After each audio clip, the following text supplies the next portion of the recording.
Muito boa tarde, bem-vindos ao nosso curso virtual de História da América da Universidade Federal de São Paulo. Eu sou o professor Rafael Ruiz. Meu e-mail é rafael.ruiz@unifesp.br. Quem tiver alguma dúvida ou alguma sugestão, alguma questão para fazer, é só me escrever que eu procurarei responder eh, quanto antes. Eh, Estamos na nossa aula 2, a primeira parte da aula 2. Eu pretendo agora eh, explicar um ponto que me parece fulcral na discussão sobre história da América, que é a separação entre o âmbito da política e o âmbito da moral, da religião. Ou também, como se chama normalmente, o que se costuma chamar de separação entre igreja e Estado. Algo que é natural hoje, que essa separação entre igreja e Estado faz parte do dia a dia da discussão e do debate político e inclusive, está bastante tensionada essa discussão atualmente. No começo da modernidade não era assim, era diferente. Havia uma mais do que uma separação entre igreja e política, entre igreja e Estado, perdão, ou entre o político e o ético, havia uma união, pelo menos no mundo ibérico. Né?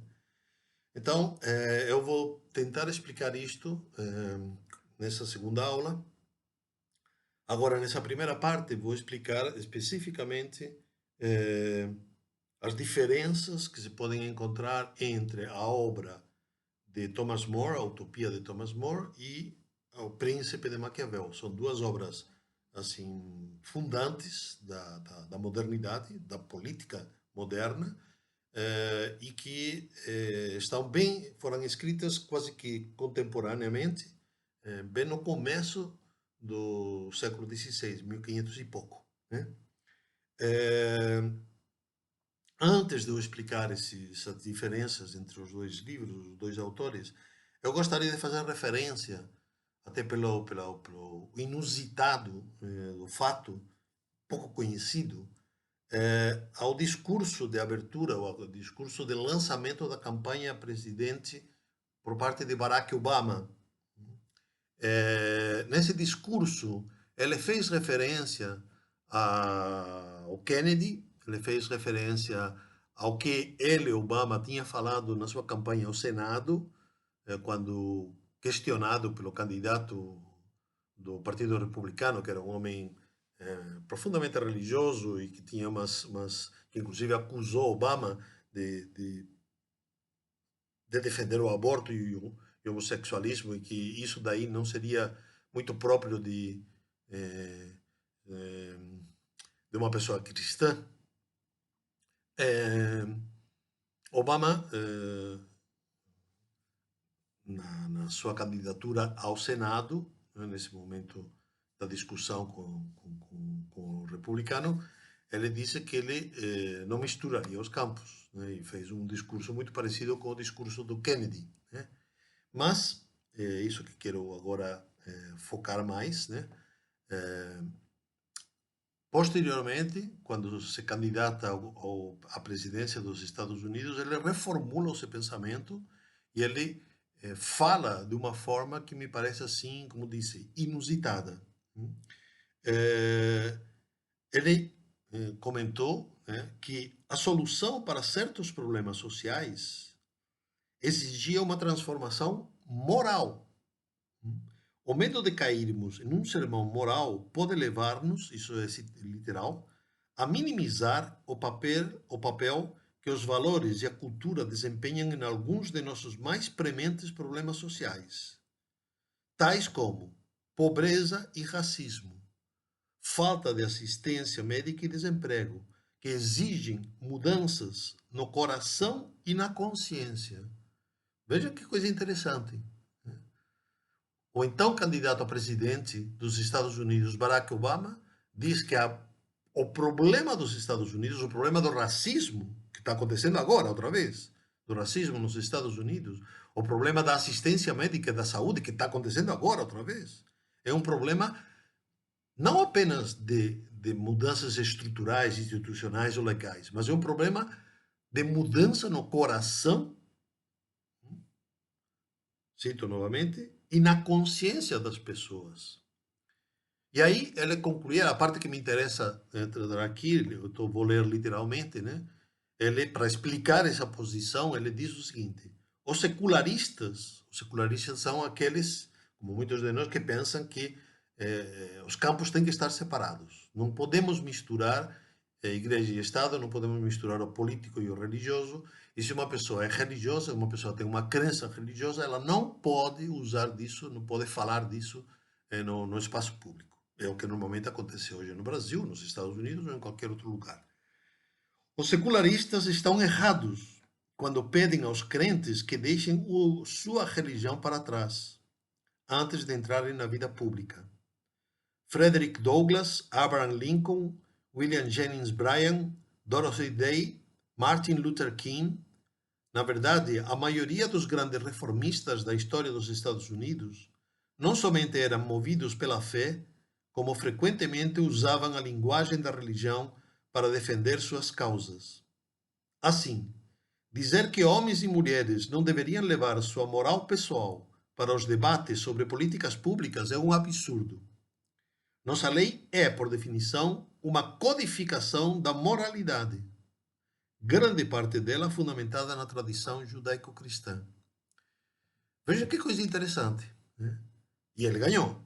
Ele ganhou e reformulou bastantes coisas, né, naqueles esquadros na política norte-americana, que agora está sendo mais ou menos desmontada pelo Trump. Né?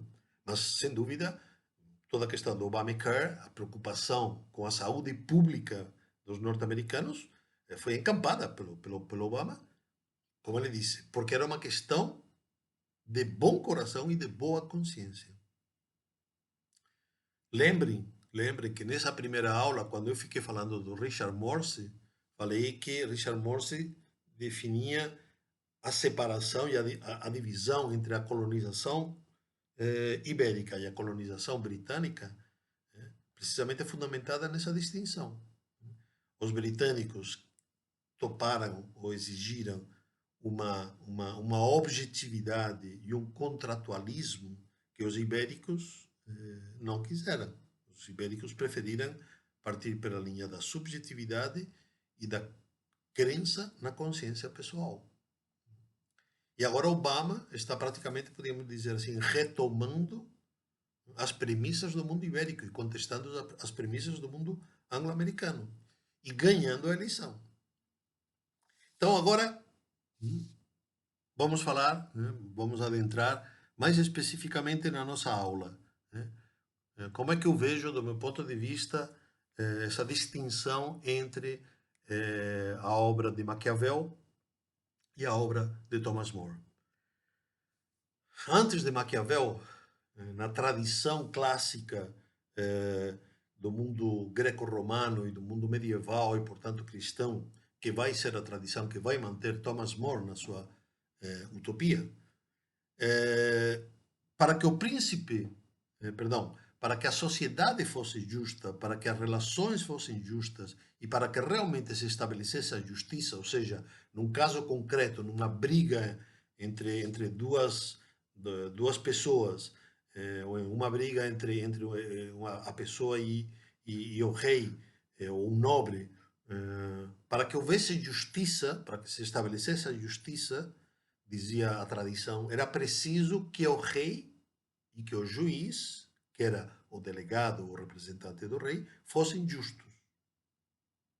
Ou seja, não se estabelecia justiça pela força da instituição, ou pela força da estrutura, nem pela força da lei. Era preciso que aquele que dizia justiça fosse também justo. E para isso era preciso, vamos dizer assim, uma educação nas virtudes. Eu vou ler aqui um trecho. Esse aqui é meu livro sobre o Espelho da América, que vocês podem conseguir, está no Moodle.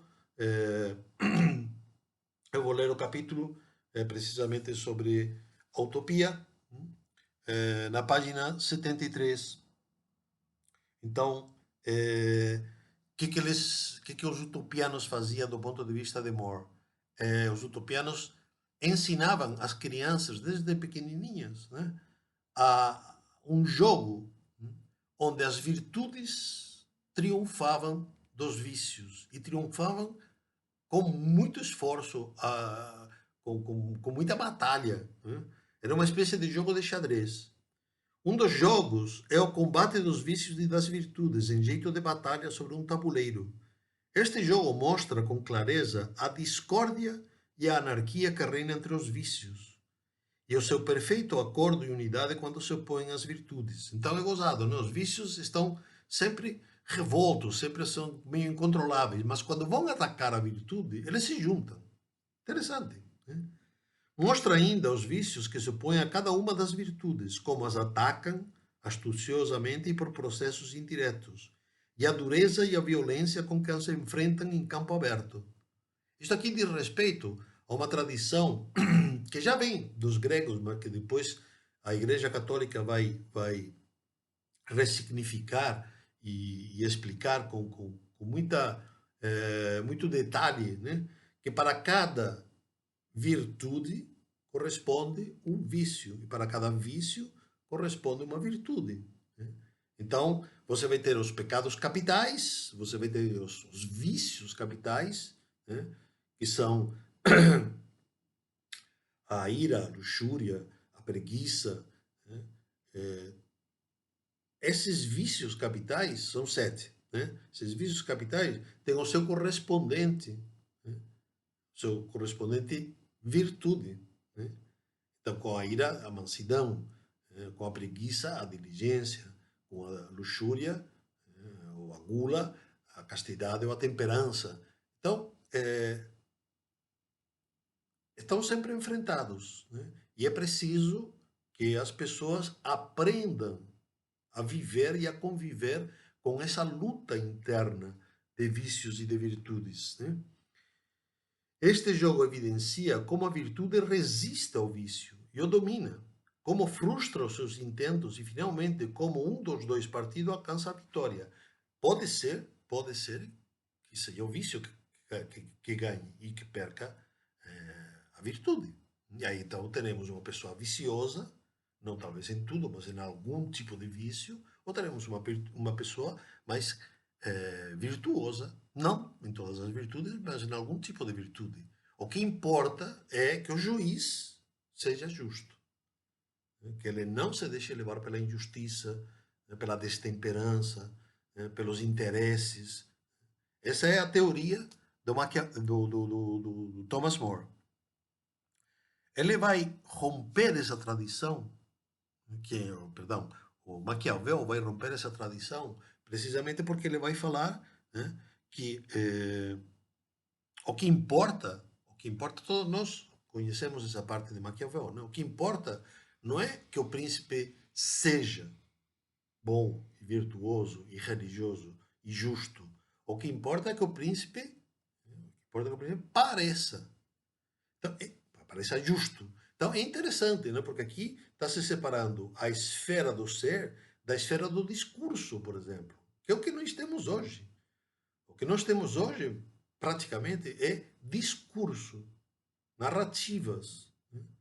Mas as pessoas não estão, ninguém se importa, ninguém sabe bem se a pessoa é justa ou não é justa, se é honesta ou não é honesta. O que importa é que ela tenha um discurso ganhador, um discurso que convença, né?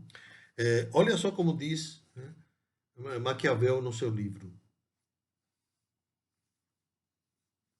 É preciso que o príncipe seja bom simulador e dissimulador. E tão simples são os homens e obedecem tanto às necessidades presentes que aquele que engana sempre encontrará quem se deixe enganar. É interessante isto, né? Mas agora em tempos de fake news e de combate aos fake news, me engana que eu gosto. É, é interessante isto, né? Às vezes a pessoa que é enganada é porque também quer ser enganada. E a pessoa que engana, né, se safa precisamente porque sempre tem alguém que vai acreditar nela. Por que isto é assim? Diz o Maquiavel.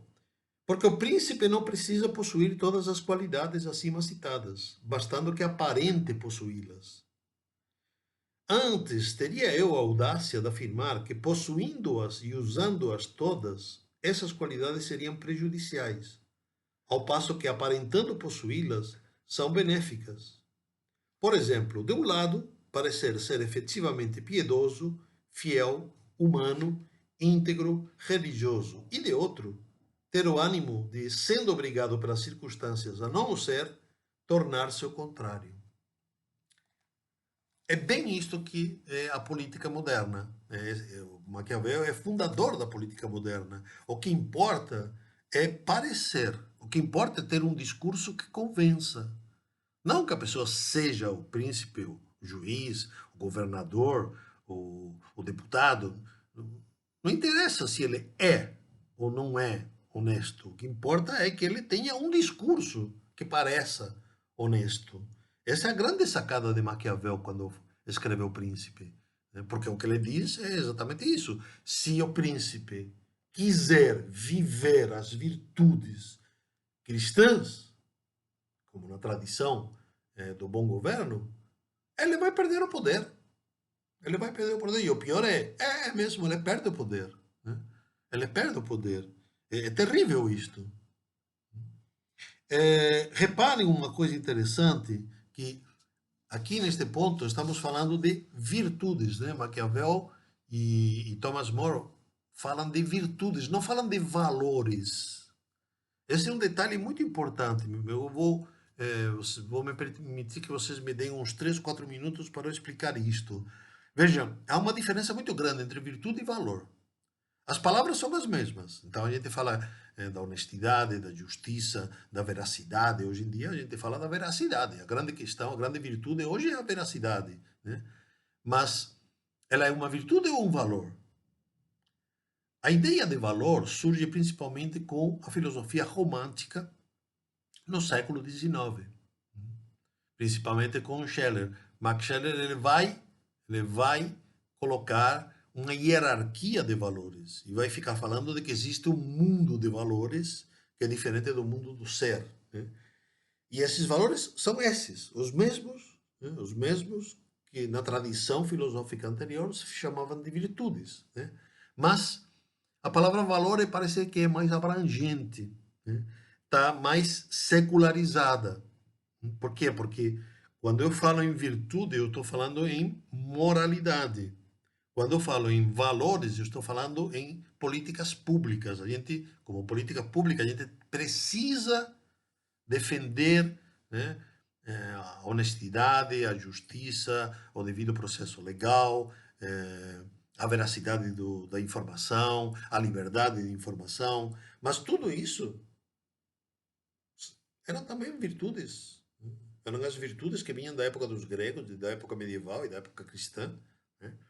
Então, qual é a grande diferença? Fora essa diferença que eu acabo de marcar, que é que nós, quando utilizamos a palavra valores, nós secularizamos a palavra virtude. Mas há uma outra diferença importante. O valor, o valor é uma apreensão conceitual. Né? Você pode defini-lo, você pode definir o valor e poder conversar. Podemos ficar horas conversando sobre o que é a justiça. Né? E a gente discute de um jeito, de outro jeito, coloca teorias alemãs, coloca teorias italianas, coloca teorias processualistas, e aí podemos passar praticamente um curso inteiro discutindo sobre a justiça. Né? Na questão das virtudes, a virtude só é efetiva quando ela é realizada, quando ela é praticada, e quando ela é realizada e praticada individualmente. Individualmente. Ou seja, o juiz só será justo se ele fizer ações e atos justos. Todos eles. Em qualquer âmbito, no âmbito público ou no âmbito privado, no âmbito particular ou no âmbito político. Uma pessoa que não é justa ou uma pessoa que mente na sua vida, vamos chamar assim, privada, particular, familiar, de relações, ela também vai mentir, também vai ser injusta na vida pública. Essa é a visão que se traz da virtude, da tradição clássica. Por quê? porque a virtude é um hábito. Ou seja, não é tão fácil mudar os atos. Então, se eu estou habituado, se eu estou acostumado, se eu tenho uma estrutura interna que me faz, que me leva a ser honesto, a dizer a verdade, quando eu falar uma mentira, eu fico nervoso, eu fico vermelho, você percebe que eu não sei fazer bem. E o contrário também, se eu tenho uma estrutura viciosa, né, é muito difícil, eu tenho muita dificuldade para falar uma verdade, porque não é do meu feitio. Né? Não é uma questão de eu querer ou não querer, eu quero, então vou, então como eu quero, então vou fazer. Não, eu tenho já uma estrutura habitual. A virtude me transforma interiormente, o valor não me transforma. Isso é muito importante de ser entendido, para entender bem a dinâmica. Por que se insiste tanto no século XVI, XVII e XVIII, em que é preciso que seja virtuoso o juiz, o rei. Né? E tanto é assim, né, que haverá teólogos e jesuítas que vão falar que se o príncipe ou o rei for ímpio, não for virtuoso, não precisa ser obedecido. Aliás, não deve ser obedecido, porque ele vai dar leis injustas, leis equivocadas, leis erradas. O que caracteriza o bom governo, então, nessa tradição clássica, como digo, é a que vai permanecer ao longo de toda a etapa colonial na América e na Espanha? É que o príncipe, isto vem da tradição grega, o príncipe deve ter pelo menos quatro virtudes básicas, que são as quatro virtudes cardeais, chamadas cardeais pela Igreja Católica. Né? São as quatro virtudes principais da tradição grega. Quais são? A prudência, a justiça, a temperança e a fortaleza. Então, o príncipe tem que ser temperado, se ele é uma pessoa destemperada, se ele pensa, se ele age por impulso, se ele age desmedidamente, né? Se ele come sofregamente, se ele se dedica a todas as orgias, se ele rouba e faz o que ele quiser, ele não vai ser justo. E ele não vai ser prudente, ele não vai conseguir decidir, né, a ação certa, porque ele vai se deixar levar pelas suas paixões, pelos seus impulsos, pelos seus vícios. Mesmo que ele queira, ele não consegue, ele é puxado pelos vícios. Então, é preciso que o príncipe seja justo, para que seja bom, para que seja honesto e para que haja então, estabeleça então relações justas, boas e honestas. O que vai falar Maquiavel? Maquiavel vai falar que tudo isso não é preciso, que o príncipe não precisa ser, basta comparecer. E então como é que vai se medir, né, a honestidade ou a bondade, melhor ainda, a bondade, né, a bondade do príncipe, se ele fizer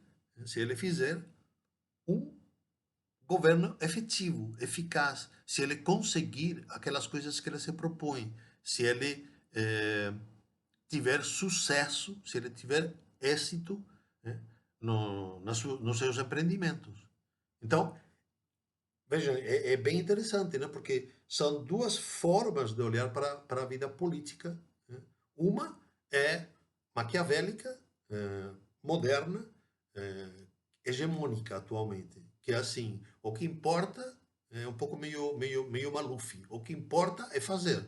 O que importa é tocar o barco, fazer o barco do país andar. Né?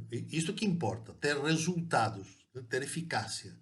Enquanto que do outro ponto de vista, do ponto de vista da utopia, né? Do ponto de vista do bom governo, é, é mais Morpheus. Né? Não sei se vocês assistiram ao filme Matrix, né? Já é um pouco antigo Matrix, mas eu aconselho vocês a assistirem Matrix número um, pelo menos, né? Que é onde aparece Morpheus falando exatamente isso, né? O que importa é o processo, o que importa é o caminho. Né? O que importa é como que a gente chega lá, não o resultado final. Isso mesmo, não sei se vocês também leram O Senhor dos Anéis, mas seria muito bom, é um bom livro, não para este curso, né, mas é um bom livro para a gente sobreviver na selva da vida. O Senhor dos Anéis, do Tolkien, está dentro do mesmo princípio. Você tem o bom governo e você tem o maquiavelismo de Sauron e você tem o bom governo de Gandalf. Né? E Frodo, né, tem um momento em que ele se queixa, né, de que, puxa, caramba, está dando tudo errado, tem muita briga, isso aqui é quase que impossível da gente resolver. O poder de Sauron é muito forte, né, os orcs são muito fortes, né, e aí Frodo diz, bom, gostaria, que tempos difíceis, gostaria de ter nascido num outro momento. E aí Gandalf vai olhar para ele e vai falar, meu cara, isso não nos cabe a nós decidir. O que nos cabe a nós decidir é qual é a resposta que cada um de nós vai dar para esses tempos difíceis. Então, essa é a questão do príncipe. Qual é a resposta? A gente vai dar uma resposta dentro da lógica do bom governo ou dentro da lógica da razão de Estado? Se a gente olhar para esta separação, né, a gente vai entender muitas das questões que vão acontecer ao longo do nosso curso. Né? Porque realmente, né, a América espanhola e a América portuguesa, até o momento, né, até praticamente fim do século XVIII, elas foram colonizadas, elas foram construídas, as sociedades foram construídas dentro de uma lógica da utopia de Thomas More, dentro de uma tradição em que não havia uma separação entre o político e o religioso. Então, para que a política desse certo, era preciso que as pessoas, como diz Obama agora, tenham bom coração e boa consciência. Ou como se dizia naquela época, que as pessoas fossem virtuosas, né? Que vivessem na prática as 4 virtudes cardeais: a prudência, a fortaleza, a justiça e a temperança. Bom, era isso, né? Essa primeira parte, eu queria falar era disso daí, me parece que, espero que tenha ficado claro. Na segunda parte agora, então, vou analisar, eu vou trabalhar um artigo meu, né?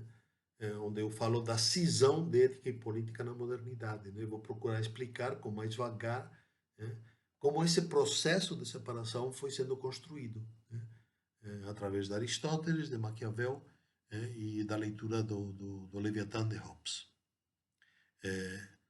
Eu sou o professor Rafael Ruiz, meu e-mail é rafael.ruiz@unifesp.br e essa daqui é a nossa aula virtual de História da América da Universidade Federal de São Paulo.